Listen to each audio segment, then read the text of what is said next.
Assalamu alaikum and welcome to Database Management System Lab. In our previous lab, we have discussed how to use jQuery to design HTML documents.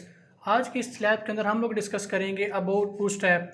Bootstrap क्या है और हम लोग उसे क्यों use करते हैं, उसके फेमस होने के रीज़न क्या है और वो इतना यूज़र फ्रेंडली क्यों है। सबसे पहले बात करते हैं what is Bootstrap. Bootstrap is the most popular framework that is used to design front end web development. Front end web development के लिए जो लैंग्वेजेस यूज़ करते रहे हैं हम लोग वो HTML, CSS और जावास्क्रिप्ट है। जैसे jQuery भी फ्रेमवर्क है हमारे पास जावास्क्रिप्ट का, इसी तरह से हमारे पास जो बूटस्ट्रैप है ये फ्रेमवर्क है HTML, CSS एंड जावास्क्रिप्ट का।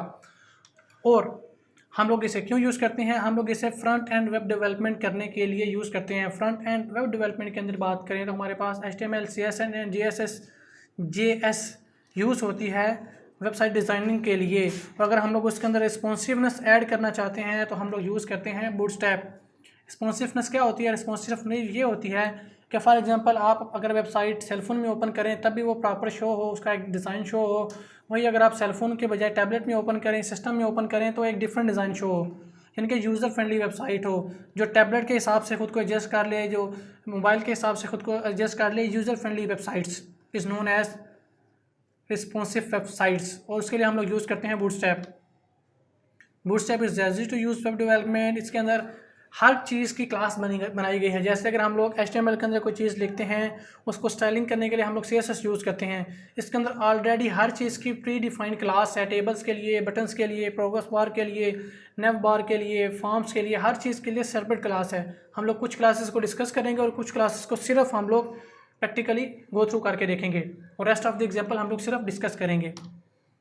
बूटस्ट्रैप क्यों यूज़ करते हैं? The first major reason is mobile first approach, कि ये यूज़र फ्रेंडली वेबसाइट है। आप इसको किसी भी डिवाइस के अंदर जब एग्जीक्यूट करेंगे, यूज़ करेंगे तो ये उसके अंदर चलेगी। तो यही इसकी बेसिक और बुनियादी वजह है कि बूटस्ट्रैप इतना पॉपुलर है। ये हर ब्राउज़र के अंदर सपोर्टेड है, इसको यूज़ करना बहुत ज़्यादा आसान है और ये रिस्पॉन्सिव डिज़ाइन के लिए यूज़ किया जाता है।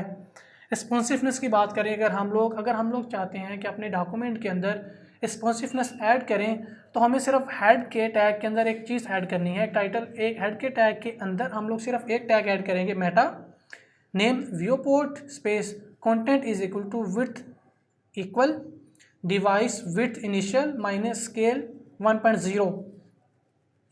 जब ये आप टैग ऐड कर देंगे तो आपकी वेबसाइट ऑटोमेटिकली रिस्पॉन्सिव हो जाएगी। देन बात करते हैं कि बूटस्ट्रैप काम कैसे करता है। बूटस्ट्रैप ग्रिड सिस्टम के ऊपर काम करता है। अब ग्रिड सिस्टम की अगर बात करें तो एक ग्रिड हमारे पास रोज़ और कॉलम के अंदर डिवाइड की जाती है। इट मीन हम लोग रोज़ और कॉलम के अंदर अपनी पूरी वेबसाइट को डिज़ाइन करके वेबसाइट के स्ट्रक्चर को, उसके लेआउट को डिज़ाइन करते हैं। अब बूटस्ट्रैप के अंदर हमारे पास जो ग्रिड सिस्टम है उसके अंदर हमारे पास पूरी विड्थ को डिवाइड किया जाता है 12 कॉलम के अंदर। जब हम लोगों ने टेबल डिज़ाइन करना सीखा था तो हम लोगों ने उसके अंदर एक प्रॉपर्टी यूज़ की थी, रो स्पैन और कॉलम स्पैन। तो यहाँ पे कुछ ऐसे ही हम लोग काम करते हैं कि अगर हम लोग 12 कॉलम ऐड करना चाहेंगे तो रो स्पैम या कॉलम स्पैम ऐड नहीं करेंगे।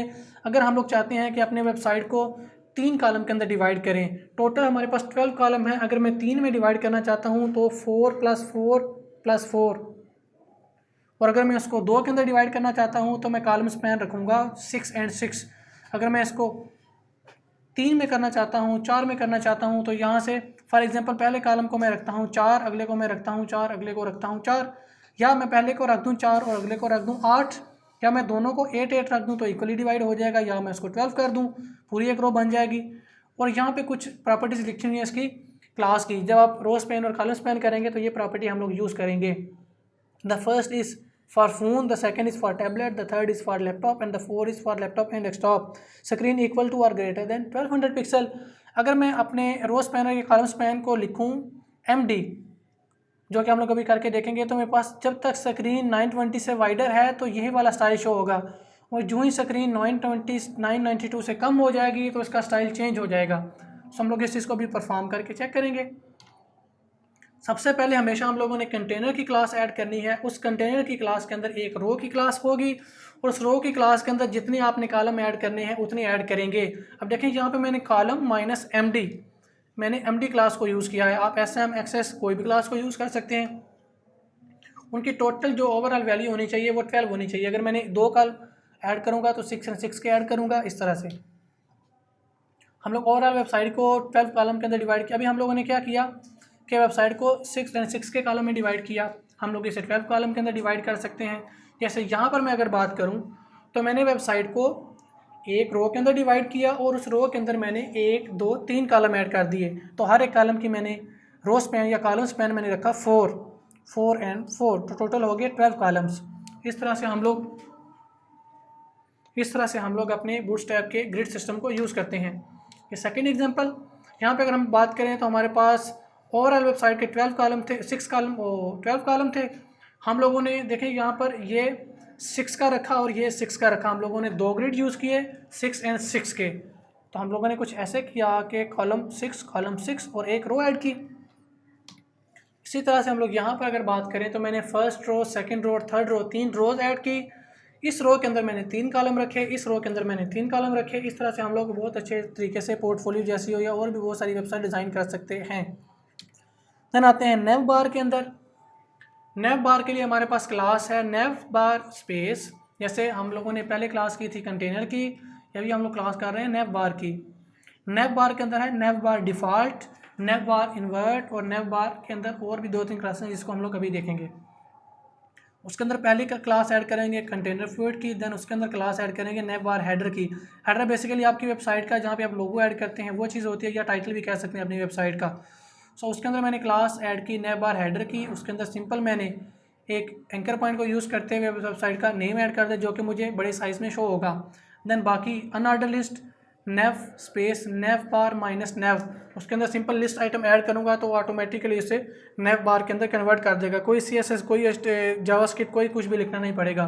सिंपल बैक एंड पे सारा प्रोसेस हो रहा है, मैंने सिर्फ इनको यूज़ करना है और वो सारे का सारा काम खुद करेगा। इसी तरह से फॉर्म्स के लिए अगर हम लोग बात करें, सबसे पहले मैंने कंटेनर की क्लास ऐड की, उसके अंदर मैंने सिंपल हेडिंग ऐड की। अच्छा याद रहे कि हम लोग बाकी जितने भी HTML के टैग्स हैं उनको एज इट इज़ यूज़ कर सकते हैं। हेडिंग ऐड करने के बाद फॉर्म शुरू किया। फॉर्म के अंदर मैंने पहली क्लास ऐड की फॉर्म ग्रुप। उस फॉर्म ग्रुप के अंदर मैं बाकी सारा कुछ ऐड करूँगा। सबसे पहले मैंने एक लेबल लगाया ईमेल का, फिर मैंने उसकी इनपुट टाइप रखी ईमेल। अब जितनी भी चीज़ें आप फॉर्म के अंदर ऐड करेंगे उनकी क्लास होगी फॉर्म कंट्रोल, ठीक हो गया। देन मैंने सेकंड फॉर्म ग्रुप ऐड किया, फिर उसके अंदर पासवर्ड ऐड किया। थर्ड उसकी टाइप मैंने रखी फॉर्म कंट्रोल। इसी तरह से मैंने चेक बॉक्स ऐड किया, class check box, input type check box, class input type submit, input type button default. इस तरह से हमारे पास हर चीज़ की क्लास मौजूद है। ये थी बेसिक चीज़ें। अब हम लोग इसे इम्प्लीमेंट करके देखते हैं। सबसे पहले हम लोग ग्रिड सिस्टम को इम्प्लीमेंट करके देखेंगे। सो उसके लिए मैं एक एग्जाम्पल ओपन कर लेता हूँ। यहाँ पे मैंने ग्रिड की एग्जांपल ओपन कर ली। अब जैसे हम लोग जावास्क्रिप्ट, जैसे हम लोग jQuery को लोड करवाते थे, वैसे ही हमारे पास यहाँ पे ऑप्शन है कि हम लोग इसे डाउनलोड करके लोड करवाएं या ऑनलाइन यूज़ करें। सो क्योंकि आपके पास जो बूटस्ट्रैप है ये यूज़ होती है JS के अंदर भी, ये यूज़ होती है CSS की स्टाइलिंग के लिए भी और HTML के अंदर भी, क्योंकि इन तीनों का फ्रेमवर्क है। तो हम लोग यहाँ पे देखें, सबसे पहले मैंने मेटा, अगर ये चीज़ जो ऐड कर रहे हैं ये हमारे पास यूज़ होती है HTML5 के अंदर, ठीक है। लैंग्वेज इंग्लिश बाय डिफ़ॉल्ट कर दिया, टाइटल मैंने ऐड कर दिया, मेटा करेक्टर सेट UTF-8। हम लोग डिफरेंट करेक्टर सेट क्यों यूज़ करते हैं हम लोग इन्हें डिस्कस करेंगे in detail. Name view point, content with device initial, scale 1, ये एज हम लोग हमेशा लिखेंगे। अब मैं बूटस्ट्रैप को CSS के साथ भी यूज़ करना चाहता हूँ तो मैंने लिखा REL स्टाइल शीट, रेफरेंस मैंने इसका ऑनलाइन का ऐड कर दिया। इसी तरह से स्क्रिप्ट मैंने यहाँ पे jQuery के लिए लिखा, फिर स्क्रिप्ट, और यहाँ पे मैंने बूटस्ट्रैप, ये बूटस्ट्रैप की कमांड, ये jQuery की कमांड, ये CSS की कमांड, इन तीनों फ्रेमवर्क को एग्जीक्यूट करवाने के लिए बूटस्ट्रैप मैंने यहाँ पे लोड कर लिया। सबसे पहले मैंने कंटेनर की क्लास ऐड की और इस कंटेनर की क्लास को मैंने एंड में कर दिया क्लोज। सिंपल हेडिंग ऐड की, 2 पैराग्राफ ऐड किए। फॉर एग्जांपल मैं इस पैराग्राफ को यहाँ से अगर डिलीट कर दूँ तो मैंने एक पैराग्राफ ऐड किया। देन मैंने क्लास एक हेडिंग ऐड की रो की, और रो मेरे पास यहाँ पे शुरू हुई और ये हमारे पास एंड हो रही है यहाँ पर। इसका मतलब है ये एक रो आ गई, और इसी तरह से ये मेरे पास सेकंड रो आ गई। सॉरी, ये हमारे पास कॉलम के लिए आ रहा है। अगर मैं डिफ की बात करूँ तो मेरे पास रो यहाँ पर है, रो के अंदर मैं कॉलम ऐड करना चाहता हूँ। तो सबसे पहले मैंने रो को ऐड किया। अगर मैं इसको ऐड कर दूँ, ये मेरे पास रो की क्लास शुरू हुई, रो की क्लास क्लोज हुई। इस रो की क्लास के अंदर मैंने 3 कॉलम ऐड किए। पहले कॉलम को रखा SM3। अब हम लोगों ने अभी डिस्कस किया था कि SM यूज़ होता है हमारे पास जहाँ पे विड्थ अगर हमारे पास 728 से ग्रेटर होगी तो हमारे पास जो डिज़ाइन हम लोग अभी बनाएंगे एज इट इज़ डिस्प्ले होगा, जब उससे कम हो जाएगी तो डिज़ाइन चेंज हो जाएगा। स्टाइल बैकग्राउंड कलर इसका मैंने कर दिया येलो। देखे मैं इसके ऊपर इसकी क्लास मैंने रखी बूटस्ट्रैप SM3 और मैंने इसका बैकग्राउंड कलर कर दिया येलो। एक डिव आ गया यानी कि एक कॉलम आ गया। इसी तरह से सेकंड कॉलम, इसी तरह से थर्ड कॉलम ऐड किया मैंने। अब मैंने 3 कॉलम ऐड किए हैं। पहले की विड्थ रखी 3, दूसरे की 6 और तीसरे की 3। इसका मतलब है दरमियान वाला डबल होगा, बाकी 2 छोटे होंगे। फाइल को करता हूँ सेव और इसको यहाँ पे करते हैं लोड। तो ये देखें मेरे पास आ गया ग्रिड, बाकी एज इट इज सेम आ गया। यहाँ पे एक column, second column, third column. अब मैं इसको ज़रा स्क्रॉल डाउन करके छोटा करता हूँ। अब मैंने SM रखा था तो जो ही 728 से हमारे पास कम होगी तो ये स्टैक होना शुरू हो जाएंगे। देखिए कि इसको बड़ा करता हूँ तो इसका स्टाइल मेंटेन है, अभी तक इसका स्टाइल मेंटेन है। और जो ही मैं स्पेसिफिक विड्थ से नीचे जा रहा हूँ तो ये इन तीनों को क्या कर रहा है, स्टैक आ रहा है। इट मीन ये अब मोबाइल के ऊपर मुझे इस तरह से वेबसाइट नज़र आएगी और अगर मैं टैबलेट में ओपन करूँगा तो मुझे कुछ इस तरह से नज़र आएगी। सिस्टम में ओपन करूँगा तो मुझे कुछ इस तरह से नज़र आएगी। ठीक है, अब हम लोग इसको मूव ऑन करते हैं कि हम लोग 3 कॉलम के बजाय हम लोग बनाते हैं 2 कॉलम्स। सो मैंने इस कॉलम को कर दिया यहाँ से रिमूव और 2 कॉलम हैं तो दोनों की विड्थ होनी चाहिए 6 and 6। फाइल को करता हूँ सेव, इसको करते हैं रिफ्रेश। 2 कॉलम ऐड हो गए। इसी तरह से अगर मैंने ऐड करने हैं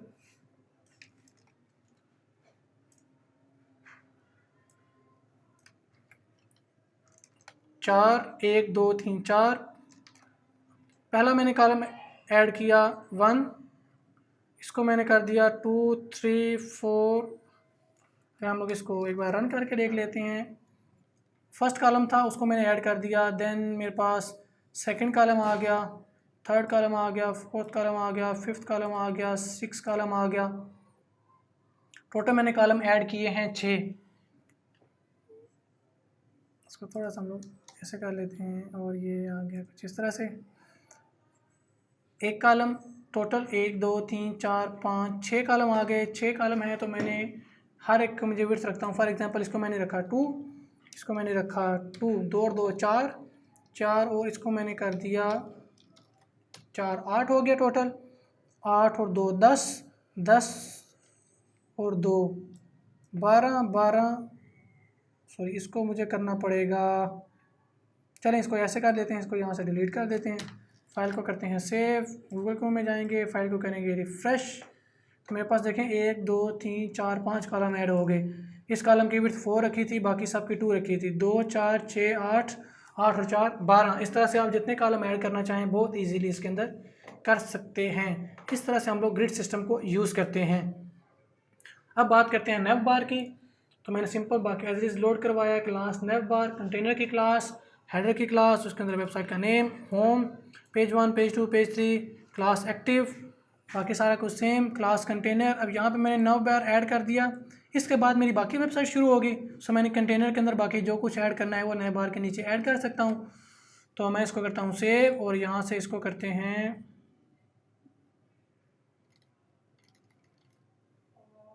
नेव बार और ये आ गया नेव बार।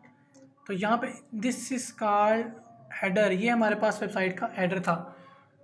बाकी सारा कुछ एज इट इज़ आ गया। मैं चाहता हूँ इसके अंदर मैंने वही नीचे 3 चीज़ें जो ऐड की थी इस एग्जांपल में वो ऐड करूँ। तो मैं सिंपल क्या करूँगा, यहाँ पे जाऊँगा और यहाँ से कोड को कॉपी करूँगा और कट किया मैंने, बल्कि कॉपी कर लेते हैं हम लोग, इसको ज़्यादा फिजिबल है। ये आ गई कंटेनर की क्लास, कोड कॉपी किया और जहाँ पे मैंने कंटेनर की क्लास शुरू की वहाँ से मैंने इस कोड को कर दिया पेस्ट। फाइल को किया सेव, गूगल क्रोम के अंदर आया, मैं एग्जाम्पल को लोड किया तो मेरे पास नीचे बाकी कोड एज इट इज़ आ गया। अब ये कुछ इस तरह से शो हो रहा है। तो हम लोग इसकी अगर विड्थ इंक्रीज़ करना चाहें तो उसके लिए हम लोग यूज़ करते हैं क्लास, कंटेनर के बजाय हम लोग क्लास यूज़ करते हैं जंबोट्रॉन की। सो जंबोट्रॉन क्या करता है, इस विड्थ को पूरे पेज के ऊपर लेके आ जाएगा। तो हम लोग अभी उस एग्जाम्पल को भी देख लेंगे। उसके लिए जहाँ पे मैंने क्लास कंटेनर यूज़ किया है उसकी जगह कंटेनर के बजाय मैं क्लास यूज़ करूँगा जंबोट्रॉन की। अगर बाकी कोड सेम है, क्लास जंबोट्रॉन। अगर जंबोट्रॉन कंटेनर की क्लास के अंदर मैं रखूँगा तो ये हाफ पेज पे शो होगा।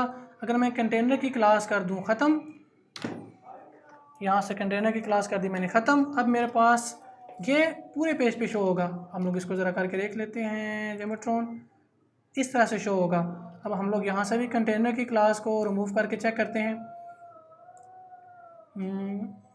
नेव बार कंटेनर को हम लोग यहाँ से क्लास जम्बोट्रॉन कर देंगे हम लोग। अच्छा, बाय द वे जम्बोट्रॉन की क्लास हम लोग यूज़ करते हैं स्पेशल अटेंशन के लिए। अगर मैं आपको एग्जांपल ओपन करके दिखाऊं तो देखें, ये जब भी जम्बोट्रॉन की क्लास यूज़ करेंगे उसके अंदर जो कुछ भी टेक्स्ट आप लिखेंगे वो सारे का सारा आएगा ग्रे कलर में, और उसका टेक्स्ट का साइज़ भी ऑटोमेटिकली इंक्रीज़ हो जाएगा।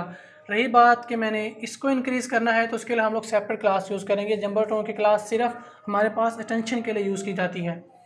अब हम लोग जल्दी से इसको क्विक रिव्यू करते हैं कि हम लोगों ने जो चीज़ें यहाँ पे डिस्कस की थी हम लोग उसे ज़रा अब देखते हैं कि हम लोग कैसे यूज़ करते हैं। अच्छा, एक और चीज़ कि हमारे पास इस वेबसाइट के ऊपर थाउजेंड्स ऑफ टेम्पलेट्स पड़े हुए हैं जो कि यूज़ करके बनाए गए हैं बूटस्ट्रैप। तो ये कुछ बूटस्ट्रैप के थीम हैं। आप किसी भी थीम को डाउनलोड करें या किसी भी थीम को आप ओपन करें और आप इजीली उसे यूज़ कर सकते हैं। Free download, live preview. अगर मैं इसके प्रीव्यू पे जाऊं तो ये कुछ इस तरह से बनी हुई है वेबसाइट। बूटस्ट्रैप 3 पेजेस आ गए। नीचे स्क्रॉल कर रहा हूँ मैं, देखें मल्टीपल रोज़ और कॉलम को यूज़ करते बनाई गई। पहले मैंने एक रो ऐड की। अगर मैं यहाँ से शुरू करूँ फॉर एग्जांपल, एक रो 2 कॉलम, फिर रो शुरू की उसके अंदर मैंने 2 कॉलम, फिर रो शुरू की 2 कॉलम, फिर उसके बाद आ गया नीचे एक रो है उसके अंदर मैंने सिंपल सर्च बार ऐड किया, दैन उसके अंदर 3 कॉलम ऐड किए। फिर इस तरह से मेरे पास कंप्लीट वेबसाइट बन गई और ये सिंगल पेज वेबसाइट है। देखें, सबसे पहले मैं अगर सबसे शुरू करूँ, स्टार्ट पेज आ गया, इस पर क्लिक करता हूँ, अबाउट के पेज में चला गया, यहाँ पे क्लिक करता हूँ, प्रोजेक्ट के पेज में चला गया, यहाँ पे क्लिक करता हूँ, कॉन्टैक्ट के पेज पे चला गया। तो इस तरह से हमारे पास टन्स ऑफ एग्जांपल्स मौजूद हैं इस वेबसाइट के ऊपर, जिसको यूज़ करके आप बहुत सारी वेबसाइट बहुत ईजीली क्रिएट कर सकते हैं। अगर हम किसी और थीम को डाउनलोड करके, फॉर एग्जांपल एक थीम को डाउनलोड करते हैं हम लोग, सर्विसेज, हम लोग इसमें से फॉर एग्जांपल पोर्टफोलियो के थीम को डाउनलोड कर लेते हैं। फ्री डाउनलोड,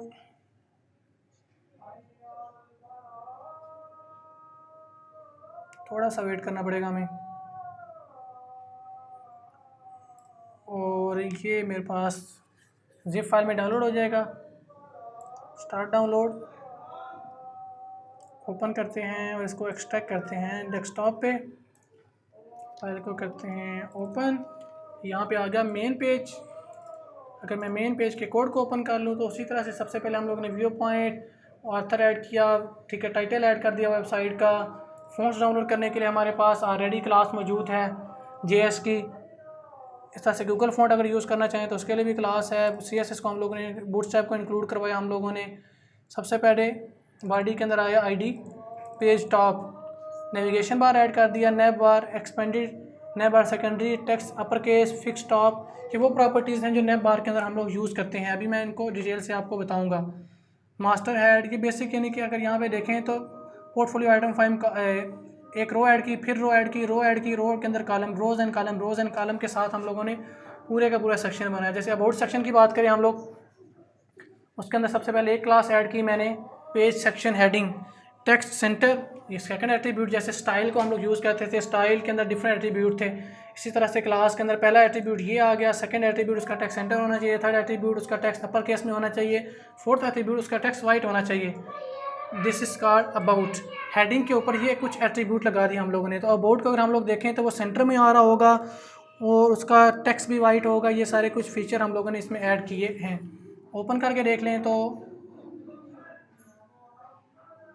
ये देखें जी, हमारे पास वेबसाइट रेडी है। अगर मैं अबाउट में जाऊँ तो देखें अबाउट सेंटर में आ रहा है।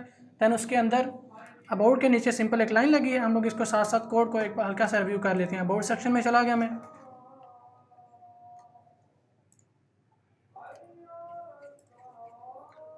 कॉन्टैक्ट फॉर्म एंड यहाँ पर आ गए कॉन्टैक्ट सेक्शन और ये आ गया अबाउट सेक्शन।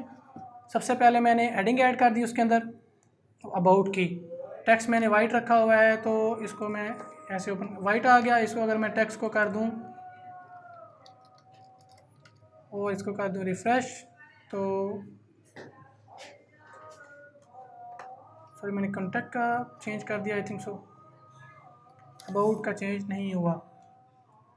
हमें यहाँ पे चेक करना पड़ेगा कि ये किन किन टेक्स्ट को सपोर्टेड करता है। ठीक हो गया।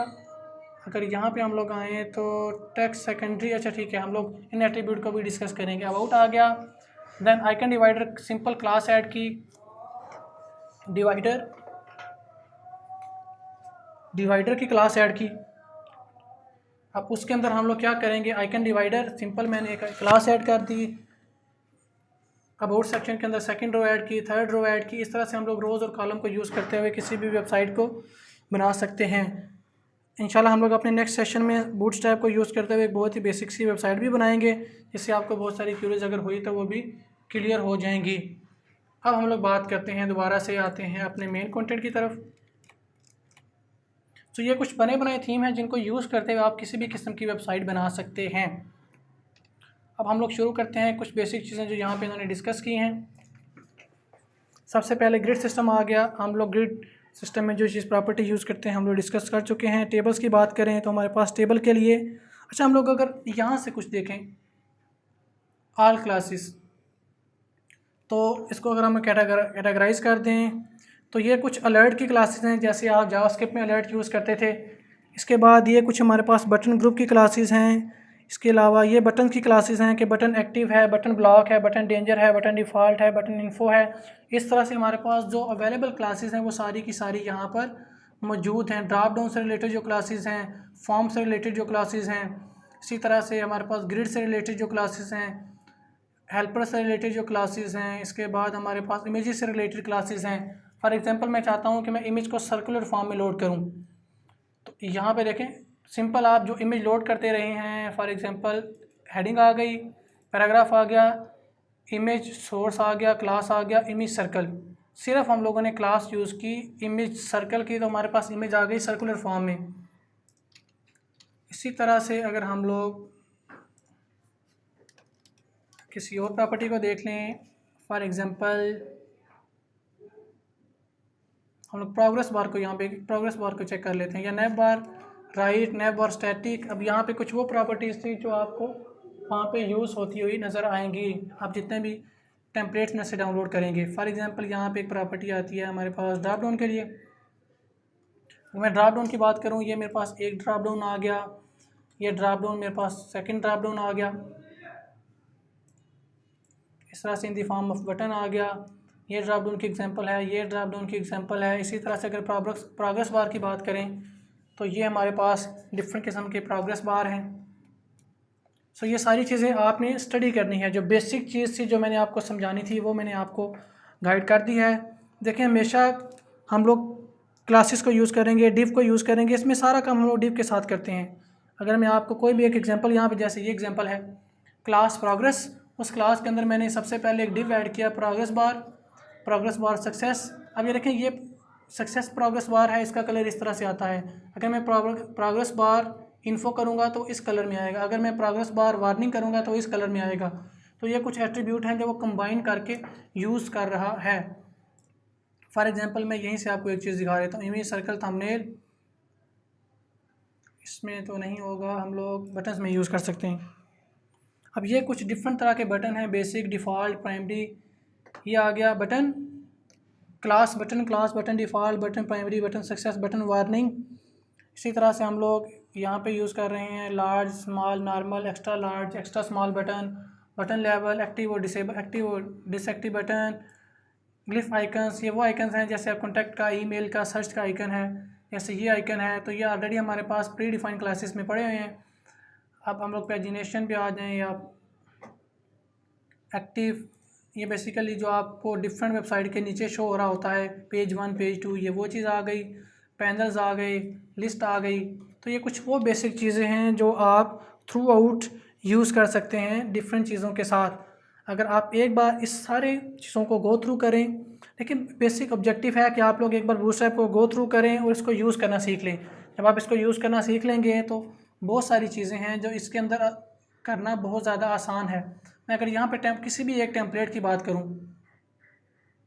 फॉर एग्ज़ाम्पल CSS, ये देखिए हर चीज़ की यहाँ पे क्लासेस मौजूद हैं।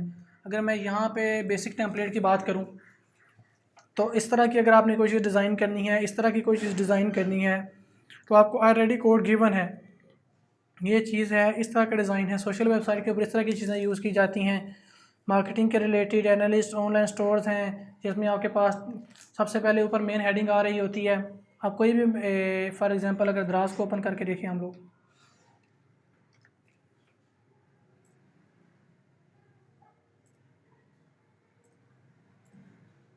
तो सबसे पहले देखें आपके पास ये पेज के मिड पे शो ही हो रहा है, कंप्लीट पेज पे शो नहीं हो रहा। तो जैसे हम लोग अभी चीज़ें ऐड कर रहे थे वो पेज के मिड में शो हो रहा था।